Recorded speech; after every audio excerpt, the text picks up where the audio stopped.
Mais uma vez a paz do Senhor a todos. Amém. Glória a Deus. Não me apresentei, né? Sou o evangelista Wellington, congrego na comunidade evangélica Restaurando Vidas em Cristo, Aleluia. na comunidade ali no bairro Rio do Ouro. Alguém conhece? Bairro Rio do Ouro? Alguém conhece a comunidade ali? Lá é tranquilo. Muito bom. O importante é que lá nós temos segurança. Amém. Fortemente E armado. fortemente armado, né? Estamos ali servindo ao Senhor, né, nessa igreja, pastoreada pelo pastor Valdinei Oliveira. Estamos ali servindo a Deus, cumprindo a missão que o Senhor tem nos dado, de pregar o Evangelho, anunciar o Evangelho ali. E nós temos projetos evangelísticos e missionários, onde nós ativamos semanalmente, ou seja, como foi falado com os irmãos, que é o nosso projeto com as crianças, onde nós ministramos a palavra de Deus, né, para as crianças, ensinamos ali a palavra de Deus para elas, na sua linguagem. Agora você imagina um homem de quase 2 metros de altura ensinando a Bíblia para as crianças.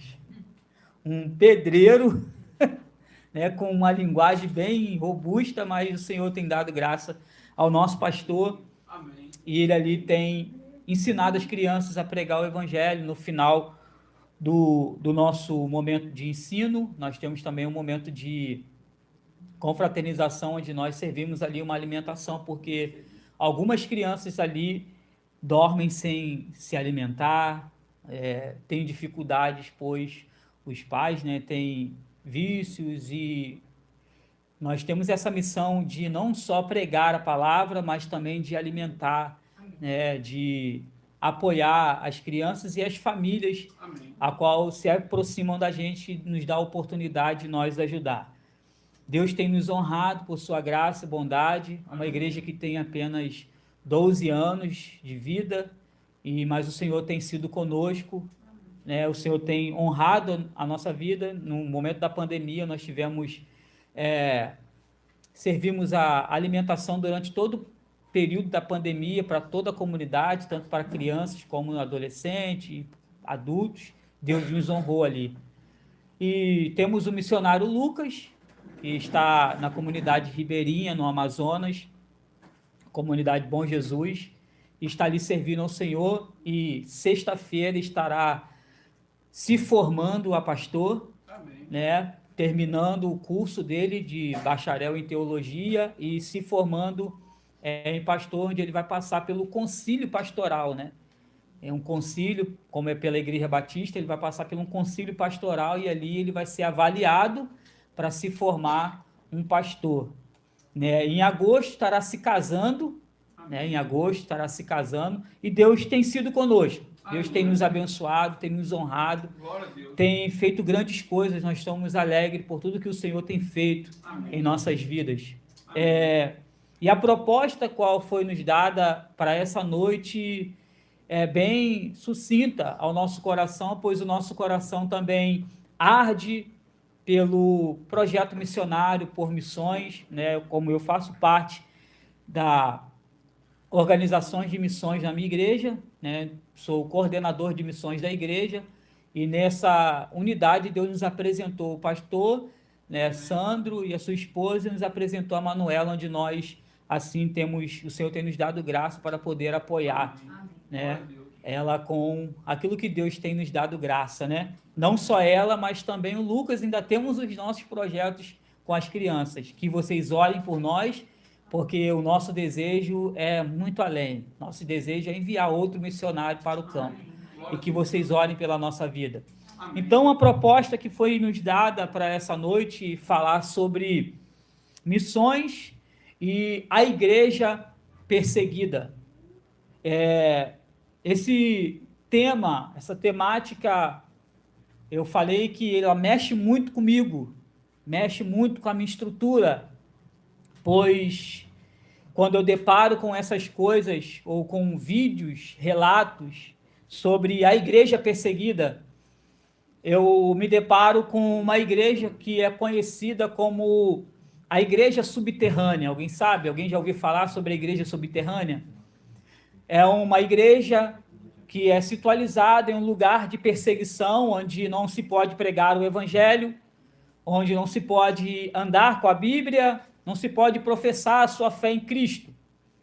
Mas essa igreja não se cala, essa igreja não para, essa igreja tem o coração aceso em Jesus. E ela, de uma forma discreta, se reúne em casas, em cavernas, em lugares áridos, em lugares desertos, para adorar o Senhor. Aqui, a gente consegue fazer esse culto em público. Nós podemos sair nas praças e cantar louvores, podemos sair nas praças e pregar. Eles não podem fazer isso, então eles fazem de forma secreta. Ali eles se reúnem nas suas casas e louvam ao Senhor.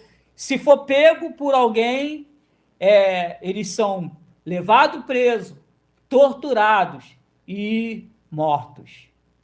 Mas não negam a sua fé.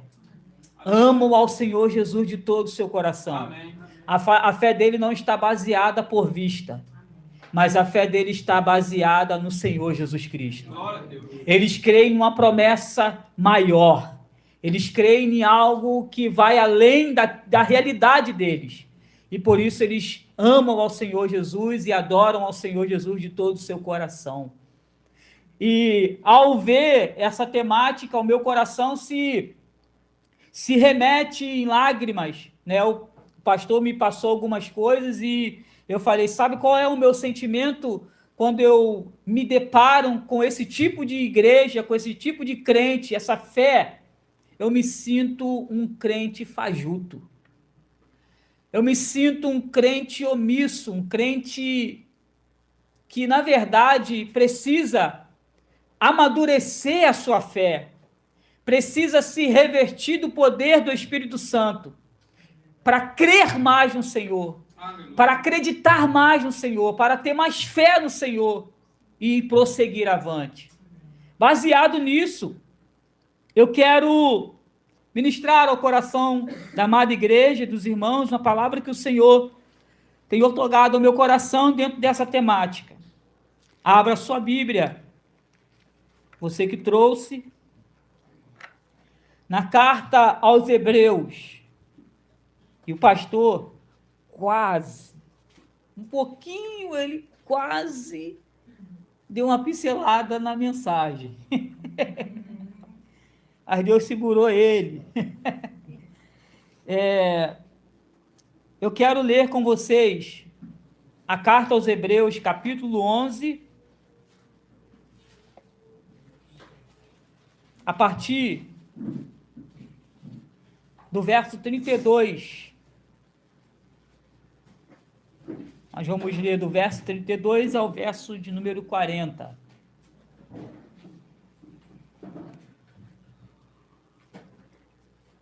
Hebreus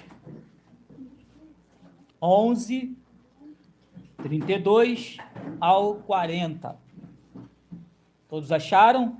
Amém. Vamos ler a palavra do Senhor. O que mais direi? Certamente me faltará o tempo necessário para referir o que há a respeito de Gideão, de Baraque, de Sansão, de Jefité, de Davi, de Samuel e dos profetas, os quais, por meio da fé, subjugaram reinos, praticaram a justiça, obtiveram promessas, fecharam a boca de leões, extinguiram a violência do fogo, escaparam ao fio da espada, da fraqueza, tiraram força, fizeram-se poderosos em guerra, puseram em fuga exércitos estrangeiros. Mulheres receberam pela ressurreição os seus mortos. Alguns foram torturados, não aceitando seu resgate para obter uma superior ressurreição. Outros, por sua vez, passaram pela prova dos escárnios e açoite, sim, até de algemas e prisões.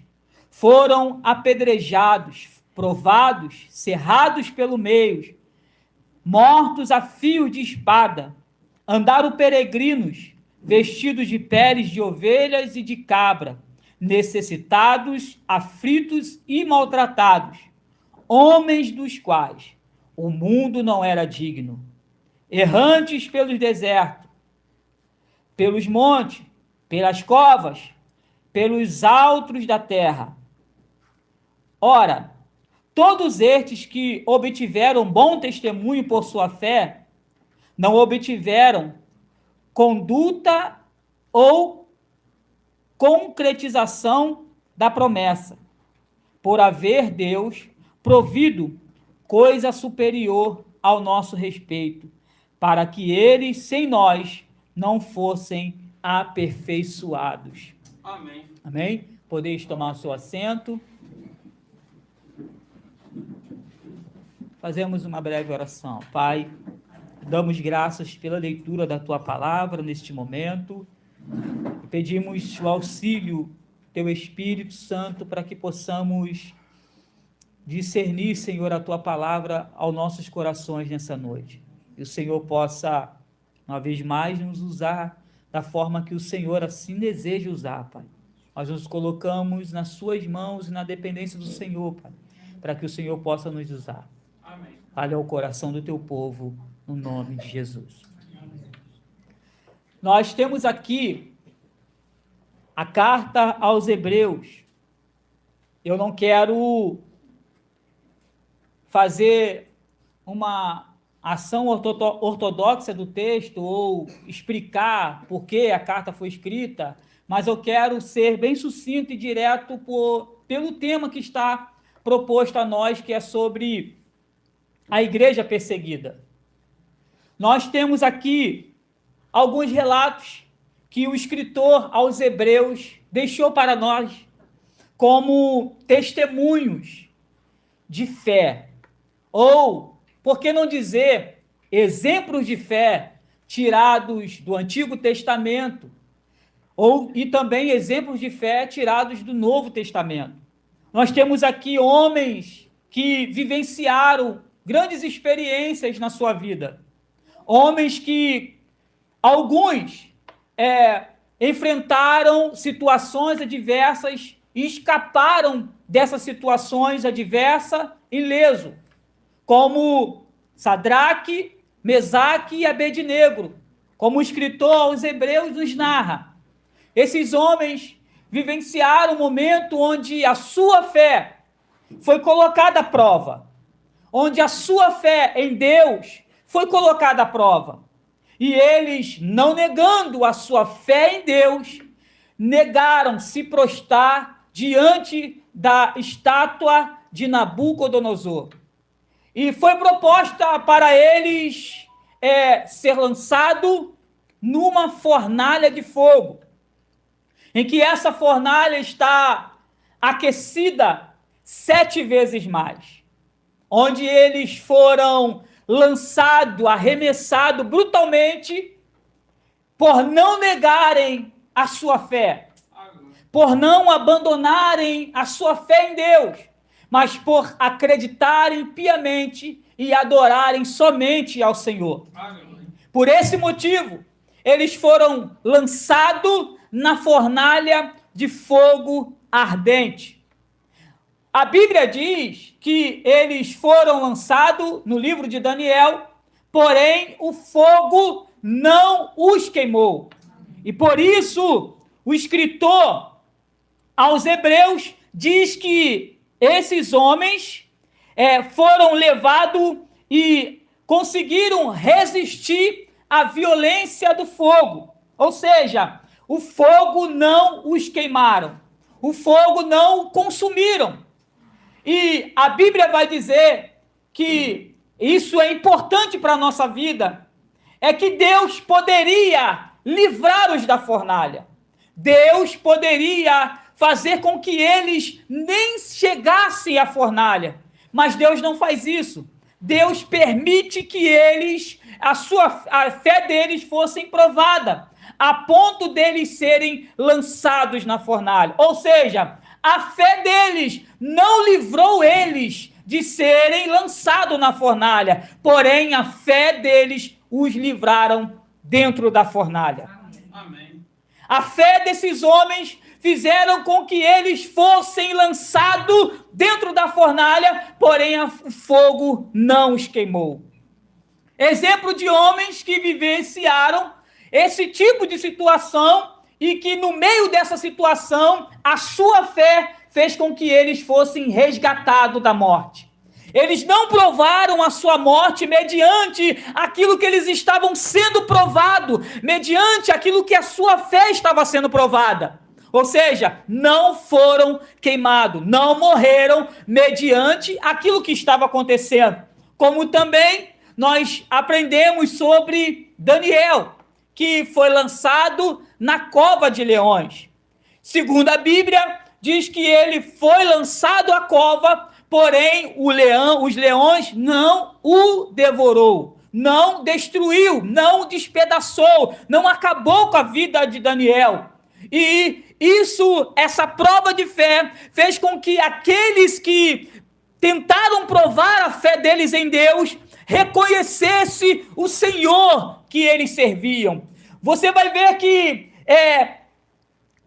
o rei Nabucodonosor, que lançou Sadraque, Mesaque e Abednego, tinha levantado um edito, feito um decreto. Mas quando eles viram que Sadraque, Mesaque e Abednego estavam andando em meio à fornalha de fogo, e ele avistou que não estavam sozinhos, havia um que estava com eles andando, caminhando no meio daquela fornalha. Ele ficou perplexo diante daquela situação e fez com que ele reconhecesse o Deus de Sadraque, Mesaque e Abednego. Então a fé desses homens fez com que eles fossem livrados da fornalha, mas a fé deles fez com que outros que lançaram eles na fornalha fossem impactados pela tal situação. Amém. Então a fé que livra é a fé que salva.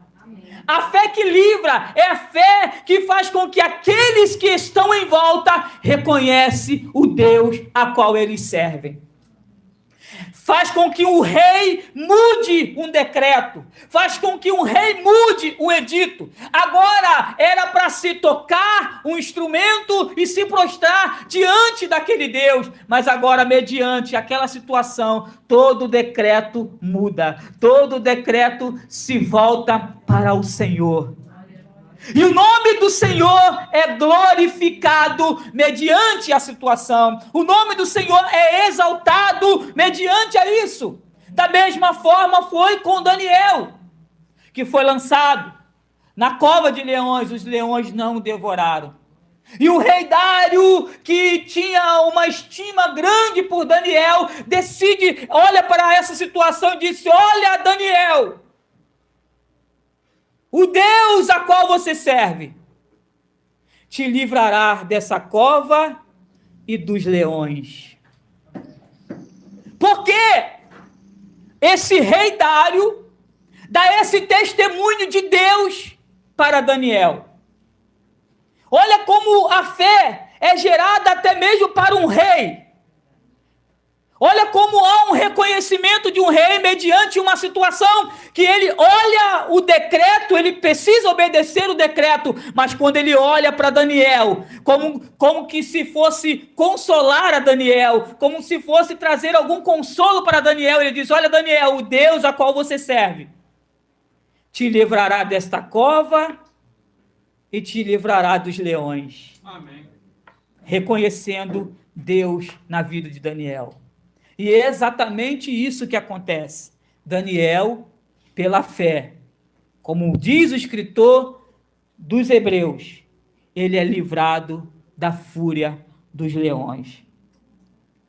E nós vimos aqui exemplos de pessoas que, pela fé, foram provados, vivenciaram situações, porém foram livres da morte. Mas agora a Bíblia, o escritor aos Hebreus, vai mudar a narrativa. Porque se você for pegar do início do capítulo 11, que ele vai falar sobre a fé, e ele vai dar testemunho de pessoas que vivenciaram essa fé e obtiveram grandes êxitos e vitórias pela essa fé. Ele vai narrando sobre questões em que pessoas vivem a fé e são livradas, pessoas que almejam conquistar alguma coisa, desejam ter alguma coisa e conseguem pela fé, como Raabe alcançou a sua salvação pela fé, como as muralhas, né, de Jericó foram derrubadas pela fé. Tudo isso ele vai narrando. Mas agora ele muda o foco de falar sobre o povo hebreu, e eu acho interessante que ele vai falar, o escritor aos Hebreus, ele vai falar sobre a peregrinação do povo hebreu e sobre a sua fé até Moisés e até Raabe. Mas ele não fala da peregrinação do deserto, pastor. Ele não fala do momento em que Israel passou pelo deserto e tudo que Deus fez com eles no deserto. Eles não falam. Você sabe por quê? Porque no deserto foi aonde o povo mais viraram as costas para Deus. Foi aonde mais o povo murmurou contra Deus, mais eles negaram a sua fé em Deus, mais eles questionaram a Deus. E por isso o escritor dos Hebreus não narra a peregrinação deles pelo deserto. E ele pula como se estivesse pulando essa etapa, e ele vai passar sobre as ruínas da muralha, vai falar sobre Raabe, vai falar sobre Jefité, sobre Sansão, sobre Baraque, sobre Davi, sobre Samuel e dos profetas, até chegar em homens que a Bíblia não dá nome para eles.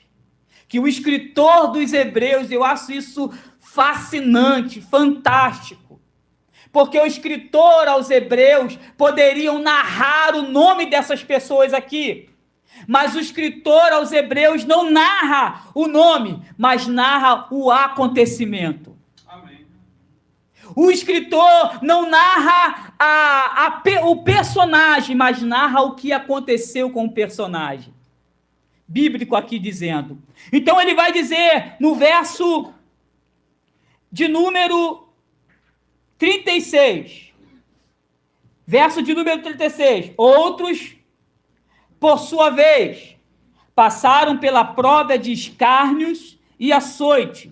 Sim, até de algemas e prisões. Observa que o escritor não dá nome a essas pessoas. São pessoas que viveram uma fé genuína em Deus, porém que os seus nomes não estão narrados aqui. Como o nome de Davi foi narrado pelo feito que ele teve pela fé. Como o nome de Sansão foi narrado pelo feito pela sua fé. Mas agora esses homens não têm os seus nomes propagados no texto, não têm os seus nomes anunciados no texto, mas tudo que está escrito aqui são provas de grande fé. Amém. Para que eu e você pudesse tirar exemplos dessa fé, para que eu e você pudesse tirar exemplo desses testemunhos e analisar a fé que temos no Senhor. Olha o que a Bíblia diz, isso eu disse que é fascinante.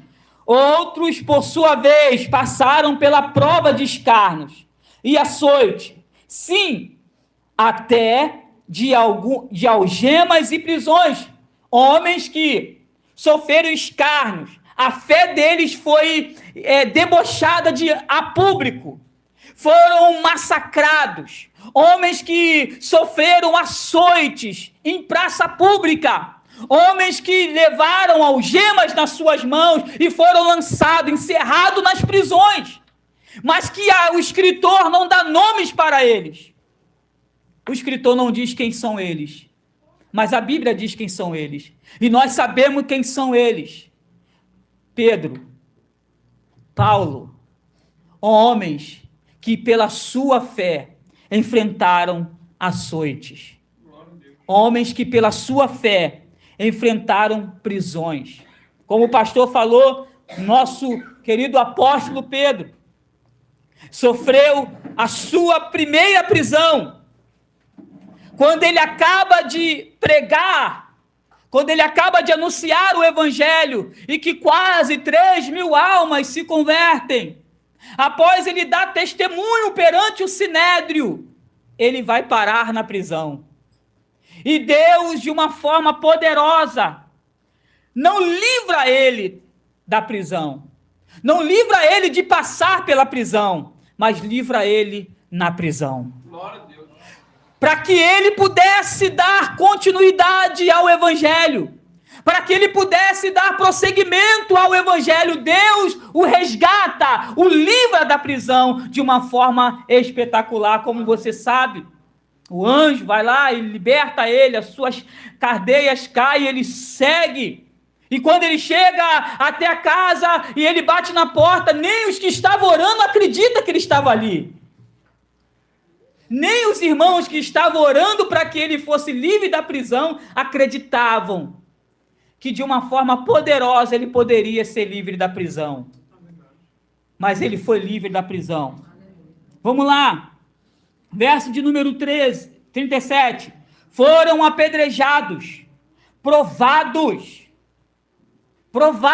apedrejados, provados, cerrados pelo meio, mortos a fio de espada. Testemunhos de homens que tinham a sua fé genuína no Senhor. E eu acho incrível quando o escritor vai dizer, foram apedrejados, em que nós deparamos com a vida do nosso irmão Estevão,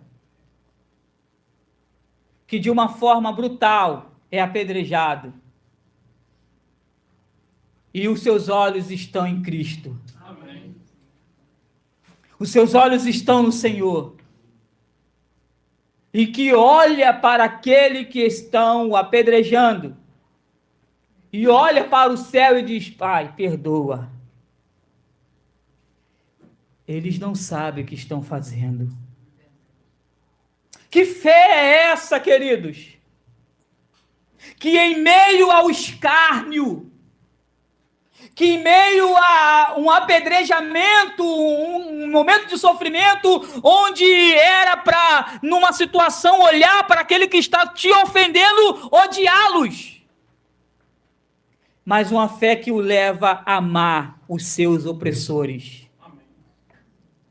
Uma fé que o leva a amar os seus opressores, a ponto dele interceder por eles. De olhar ao céu e dizer, Pai, perdoa. Eles não sabem o que estão fazendo. Aleluia. E agonizando, sangrando, fitando os olhos ao céu, ele vai ter um encontro com o Senhor Jesus.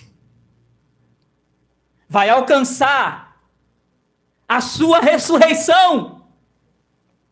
Vai alcançar a promessa, que não era promessa terrena, mas a promessa que o Senhor Jesus Cristo fez a eles. Amém. A promessa que o próprio Jesus fez a eles. Vamos lá. Foram provados, cerrados pelo meio, mortos a fio de espada. Andaram peregrinos, vestidos de pele de ovelhas e de cabras, necessitados, afligidos, maltratados. Essa é a fé. Esses eram os cristãos que vivenciavam a sua fé. A igreja primitiva. Os primeiros cristãos. Homens que sofreram. Homens que passaram por situações adversas, mas não negaram a fé. Aleluia. A sua fé estava convicta no Senhor. Porque eles não aguardavam uma promessa terrena. Porque eles não combatiam como se combatesse por algo que não existisse. Porque a coroa para a qual eles estavam lutando e combatendo e guerreando não era uma coroa corruptível. porque aquilo a qual eles estavam correndo, a fé que eles estavam correndo, não era uma fé duvidosa, Aleluia. mas era uma fé que dava a eles certeza. Eles acreditavam naquilo que o Senhor Jesus prometeu. E por isso eles vivenciavam, passavam por adversidade, vivenciavam momentos difíceis, sofriam.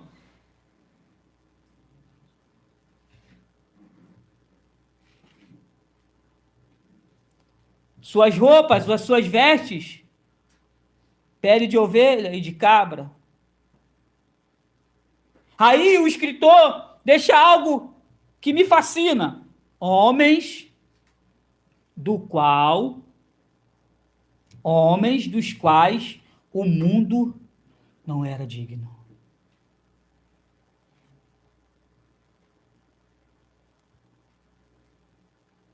E olha que está entre, não sei se na sua Bíblia está entre parênteses. Tá? Tá fechado. Tá fechado aí? E uma vírgula. Errantes pelo deserto. Mas você vai ver que o escritor fecha isso. Homens dos quais o mundo não era digno. Que fé é essa? Eles não eram dignos nem de estar na terra, nem de viver aquilo.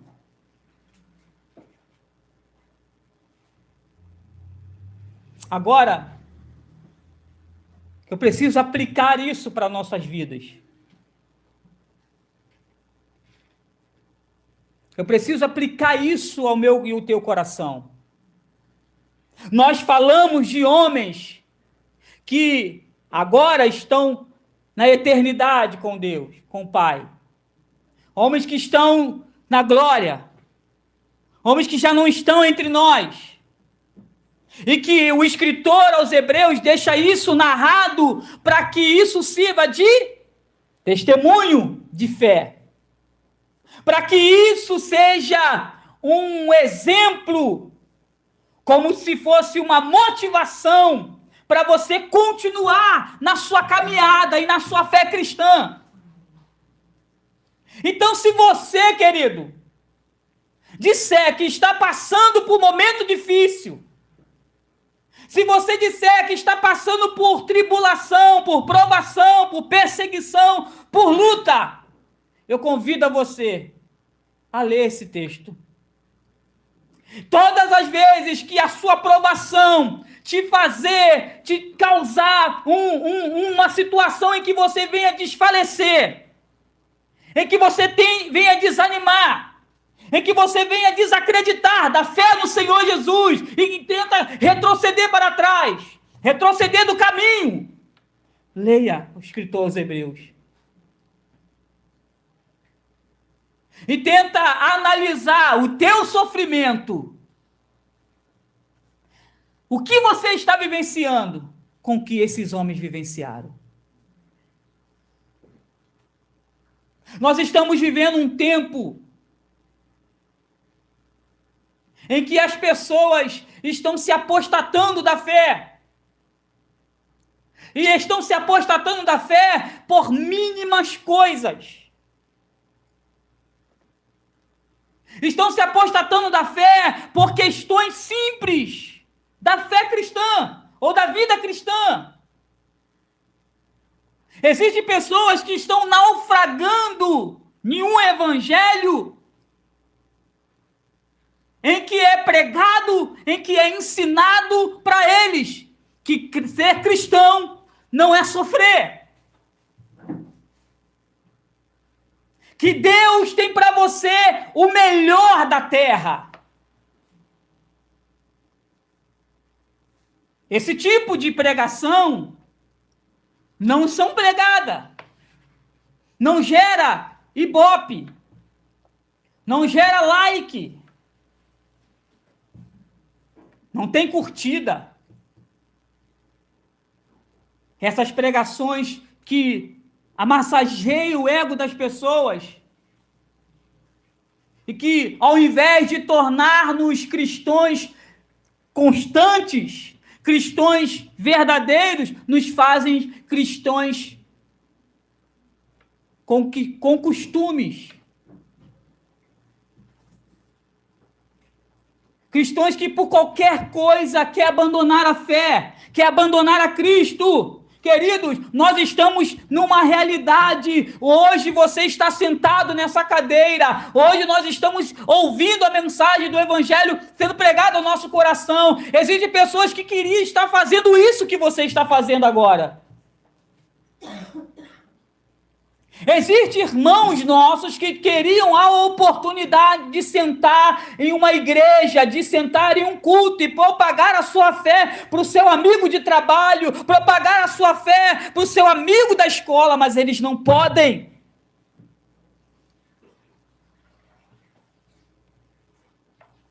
E mesmo assim, eles põem em risco, eles se põem em risco e pregam o Evangelho. Existe nessa linha da igreja perseguida os chamados cristãos secretos. Alguém já ouviu falar? Cristão secreto?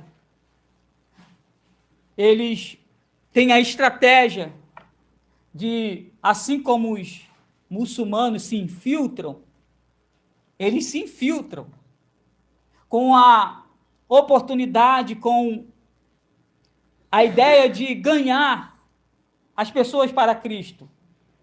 Então eles sigilam a sua identidade para que, de uma certa forma, venha poupar a sua vida para que, através deles, o Evangelho seja pregado aonde eles estão.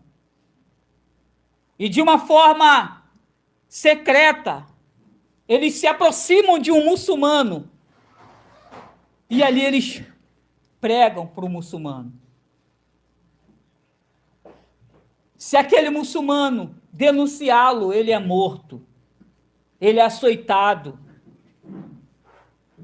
ele corre o risco de ser açoitado, ele corre o risco de ser morto, ele corre o risco de toda a sua família ser morta. Agora olha para o cenário da igreja brasileira. Olha o cenário da nossa igreja, que tem a oportunidade de pregar a Cristo. Mas ao invés de pregar a Cristo, falam de riqueza, falam de prosperidade, falam de vida financeira, agrupam-se congressos e congressos para se motivar as pessoas a crescerem na vida. E lota, pastor. Porque, na verdade, quem não quer ficar rico? Quem não quer ter dinheiro, muito dinheiro? Porque a ideia deles que prosperidade é ter muito. Quando, na verdade, o que é prosperidade bíblica? Ausência de necessidade. Amém. É se contentar com o seu soldo.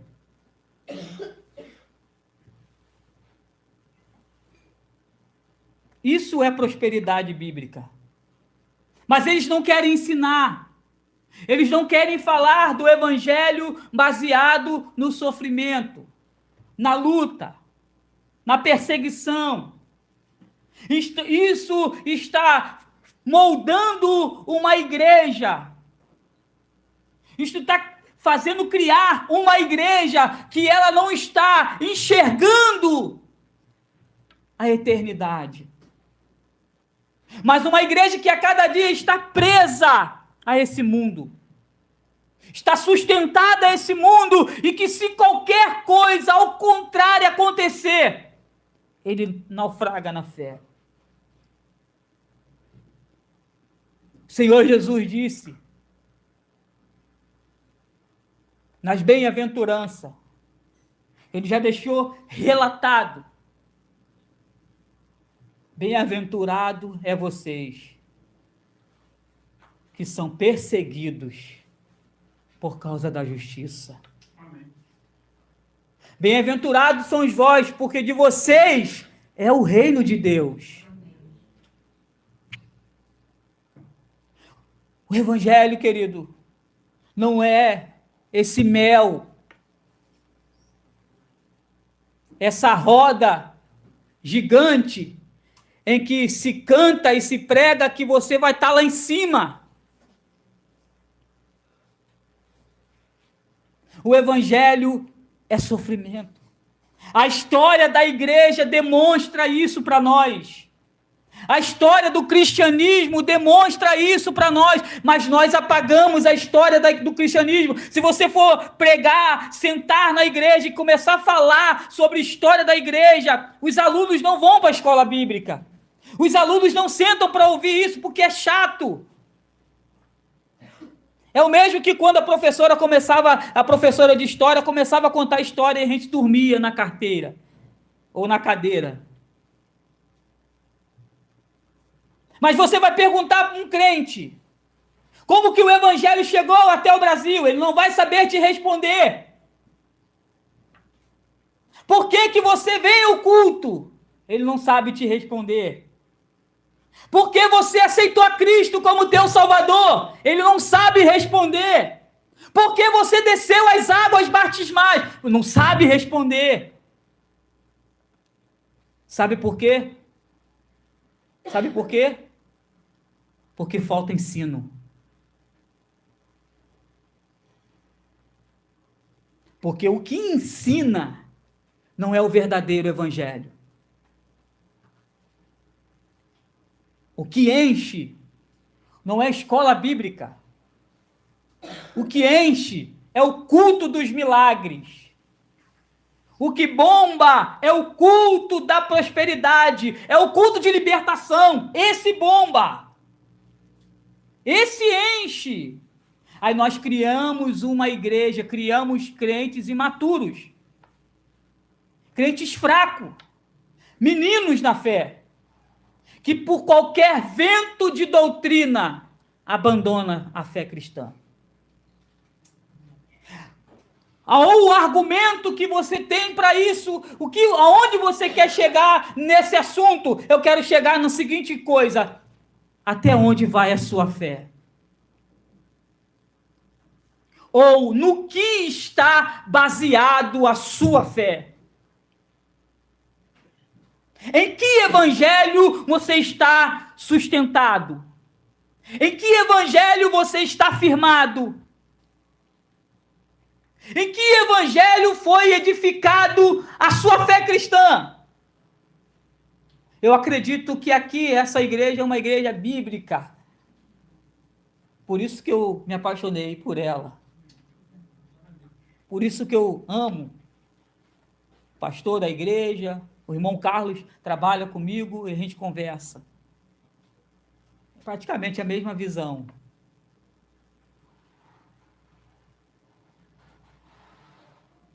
Andaram peregrinos pelo deserto.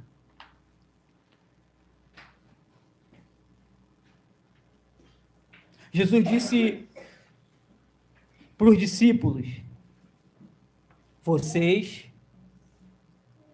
serão minhas testemunhas. Não meus discípulos, serão as minhas testemunhas. Sabe o que significa a palavra testemunha? Mártires. Mártires. Então eles já entenderam que a proposta não era fácil.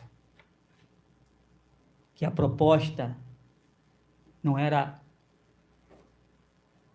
mole, como podemos dizer, mas a proposta seria uma proposta dura. E eles aceitaram. Amém. E foram fiéis até a morte. Alguns, morte de cruz.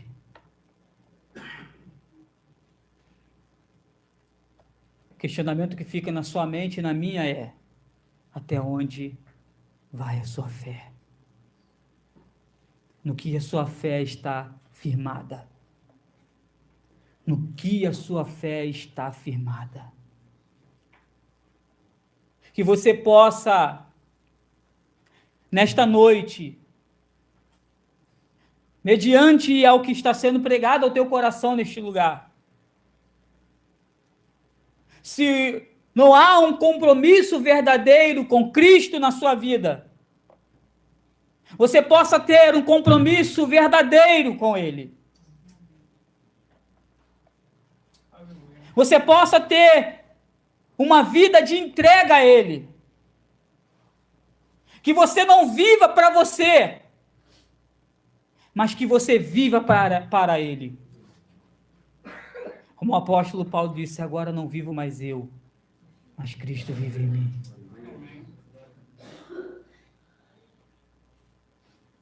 Feche os seus olhos. Curva a sua cabeça nesse momento.